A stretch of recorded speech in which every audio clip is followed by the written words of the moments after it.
कारोबार जगत में रतन टाटा का नाम एक दूरदर्शी कारोबारी के रूप में लिया जाता है। टाटा के फैसले से कंपनी कामयाबी की इबारत लिखती आई है और अब एक बार फिर टाटा सन्स ने एविएशन सेक्टर में एक बड़ा फैसला लिया है, जिससे एविएशन सेक्टर में टाटा सन्स की धाक जम जाएगी। दरअसल Tata Sons Air Asia India में 83.67% हिस्सेदारी खरीदने जा रहा है। अभी टाटा सन्स के पास एयर एशिया में 51% हिस्सेदारी है, जबकि बाकी की हिस्सेदारी एयर एशिया बरहात के पास है। टाटा और एयर एशिया के बीच ज्वाइंट वेंचर है। एयर एशिया मलेशियाई कंपनी है। ये खरीदारी टाटा सन्स के जरिए की जाएगी। आपको बता दें कि एयर एशिया इंडिया को दो कंपनियां एयर एशिया बरहात और टाटा सन्स के ज्वाइंट वेंचर के रूप में शुरू किया गया था। इसमें एयर एशिया बरहात की 49% और टाटा सन्स की 51% हिस्सेदारी थी।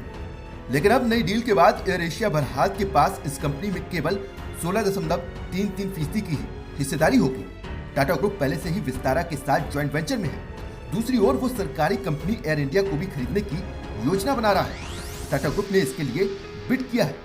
सरकार एयर इंडिया को लंबे समय से बेचने की कोशिश कर रही है।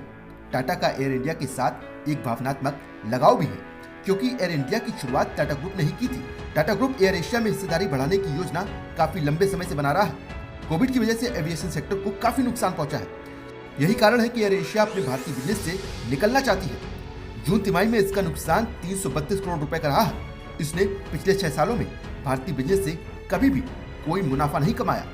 कंपनी ने बताया कि इस डील के बाद उसके पास कैश की कमी को पूरा करने में मदद मिलेगी और एयर एशिया आसियान देशों पर फोकस करने में सक्षम हो सकेगी। टाटा सन्स से हिस्सेदारी के बदले कंपनी को जो रकम मिलेगी उसे 2021 की पहली तिमाही में वर्किंग कैपिटल के तौर पर इस्तेमाल किया जाएगा। नवंबर में ही टाटा ग्रुप ने $5 करोड़ की आपात रकम एयर एशिया में निवेश करने की योजना बनाई थी, जबकि एयर एशिया ने भारतीय बिजनेस में निवेश को बंद कर दिया था। नवंबर में ही एयर एशिया ने भारतीय बिजनेस की वैल्यूएशन की योजना शुरू कर दी थी।